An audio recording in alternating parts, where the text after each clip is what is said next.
नमस्कार दोस्तों, स्वागत है हमारे चैनल आरजेसी मैथमेटिक्स क्लासेस में। आज के इस नए टॉपिक में हम निम्न सर्वसमताओं को सिद्ध करेंगे। तो निम्न सर्वसमताओं को सिद्ध करने के लिए सबसे पहले हम एक समकोण त्रिभुज का निर्माण करते हैं। आइए तब निम्न सर्वसमताओं को हम सॉल्व करते हैं। तो हम सभी जानते हैं कि पाइथागोरस प्रमेय के अनुसार कर्ण का स्क्वायर बराबर आधार का स्क्वायर प्लस लंब का स्क्वायर। इसको समीकरण नंबर 1 मान लीजिए। अब हम क्या करेंगे, समीकरण नंबर 1 में हम कर्ण के स्क्वायर से हम भाग देंगे।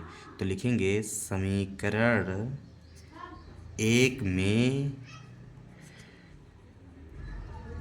कर्ण के स्क्वायर से भाग देने पर, जब आप समीकरण नंबर 1 में कर्ण के स्क्वायर से भाग देंगे तो उसका इक्वेशन कुछ इस प्रकार से बनेगा, यानी कर्ण का स्क्वायर बराबर आधार का स्क्वायर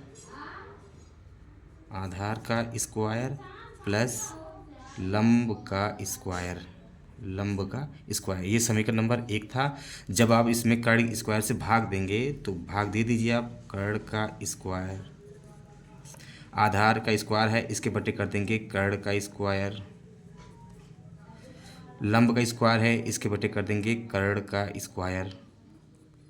अब ये कट के सीधा 1 हो जाएगा बराबर, इसके भी पावर 2 है, इसके भी पावर 2 है। ये सीधा सीधा हम एक कॉमन ले लेते हैं, हो जाएगा आपका आधार बटे कर्ण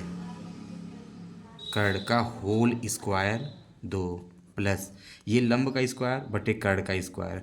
तो इसको हम एक कॉमन बना लेते हैं, हो जाएगा लंब बटे कर्ण का होल स्क्वायर। अब हम आते हैं इस समकोण त्रिभुज पे। तो हम सभी जानते हैं कि साइन थीटा बराबर होता है लंब बटे कर्ण, और कॉस थीटा बराबर होता है आधार बटे कर्ण। अब हम क्या करें, देख रहे हैं आधार बटे कर्ण, तो आधार बटे कर्ण का मान है कॉस थीटा। तो 1 बराबर हो जाएगा यहाँ पे कॉस थीटा, पावर 2 है तो आप पावर 2 लगा दीजिए, प्लस लंब बटे कर्ण। यहाँ पे देखिए लंब बटे कर्ण का मान है साइन थीटा, तो लंब बटे कर्ण के स्थान पे आप लिख दीजिए साइन थीटा। पावर है आपका 2 तो 2 लगा दीजिए। इस प्रकार से ये प्रमेय आपका सिद्ध हुआ, यानी कि sign square theta plus cos square theta बराबर 1। ये पहला प्रमेय आपका सिद्ध हो चुका।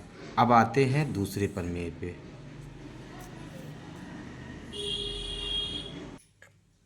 आइए हम अब दूसरे सर्वसमता को याद करते हैं। तो फिर से एक बार पाइथागोरस प्रमेय अप्लाई करेंगे। तो होता है कर्ण का स्क्वायर बराबर आधार का स्क्वायर प्लस लंब का स्क्वायर। जब हमने इसको भी समीकरण नंबर 1 ही रहेगा। तो पहली बार में जब हमने कर्ण से भाग दिया तो आपका आया sign square theta plus cos square theta बराबर 1। अब आते हैं दूसरे पे। अभी हम क्या करेंगे, आधार का स्क्वायर से हम भाग देंगे। तो लिखना पड़ेगा समीकरण 1 में उस बार कर्ण का स्क्वायर से, इस बार आधार के स्क्वायर से भाग देने पर तो समीकरण में जब आप कर्ण का स्क्वायर बराबर आधार का होल स्क्वायर प्लस लंब का होल स्क्वायर, समीकरण नंबर आपका 1 था। अब हम आधार से भाग देंगे, तो जब इसमें बटे करेंगे, कर्ण का स्क्वायर था इससे तो बटे हो जाएगा आपका आधार का स्क्वायर, इसमें भी हो जाएगा आधार का स्क्वायर, इसके भी बटे हो जाएगा आपका आधार का स्क्वायर, क्योंकि हम भाग दे रहे हैं।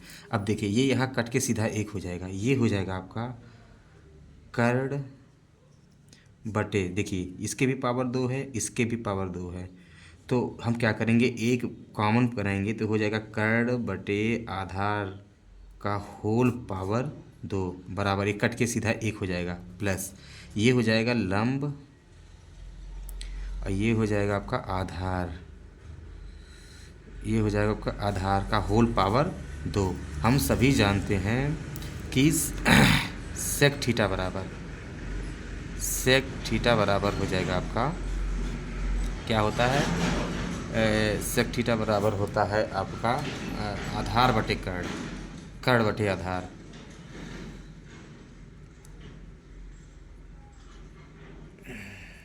कर्ण बटे आधार।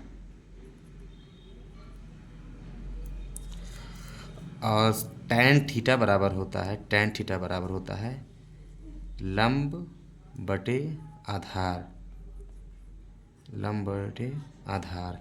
अब देखिए कर्ण बटे आधार, कर्ण बटे आधार सेक थीटा है, तो आप इसके स्थान पे आप लिख सकते हैं सेक थीटा पावर 2 है, पावर 2 लगा दीजिए बराबर 1 प्लस लंब बटे आधार, टैन थीटा बराबर लंब बटे आधार, तो लंब बटे आधार के स्थान पे टैन थीटा रखेंगे, तो इसके स्थान पे टैन थीटा ही रखेंगे। पावर 2 है, आप पावर 2 लगा दीजिए, इसको यहाँ ले आइए, इधर ये प्लस है, इधर आके माइनस हो जाएगा, यानी कि हो जाएगा आपका sec square theta minus tan square theta बराबर 1।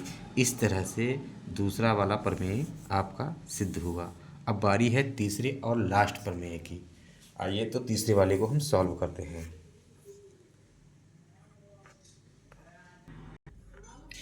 आइए अब तीसरे समीकरण और सबसे लास्ट वाले समीकरण को सॉल्व करते हैं। तो आइए उसको सॉल्व करते हैं।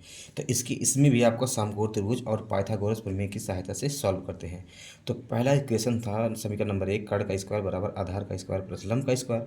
जब हमने कर्ण के स्क्वायर से भाग दिया तो आपका समीकरण बना साइन स्क्वायर थीटा प्लस का स्क्वायर थीटा बराबर 1। जब हमने आधार से भाग दिया तो sec square theta minus tan square theta बराबर 1। इस बार आप सबसे लास्ट में लंब के स्क्वायर से भाग देंगे, तो हो जाएगा समीकरण एक में लंब का होल स्क्वायर से भाग देने पर तो हो जाएगा आपका कर्ण का स्क्वायर बराबर आधार का होल स्क्वायर प्लस लंब का होल स्क्वायर, समीकरण नंबर 1 हो जाएगा। अब क्या करेंगे, जब समीकरण नंबर 1 लंब के स्क्वायर से भाग देंगे तो सबके बटे हो जाएगा आपका लंब का होल स्क्वायर, लंब का स्क्वायर, इसके आधार बटे लंब का होल स्क्वायर, इसके बटे हो जाएगा आपका लंब का होल स्क्वायर। अब देखिए इसे कट के सीधा 1 हो जाएगा, ये हो जाएगा आपका कर्ण बटे लंब का होल स्क्वायर बराबर आधार बटे लंब का होल स्क्वायर, और ये हो जाए, ये प्लस हो जाएगा आपका 1।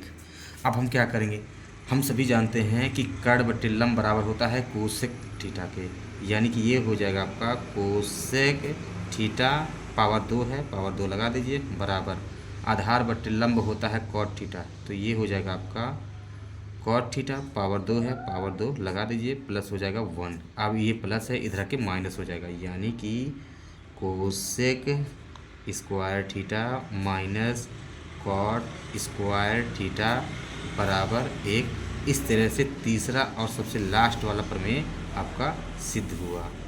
आपको हमारी वीडियो कैसी लगी आप कमेंट करके लाइक करिए।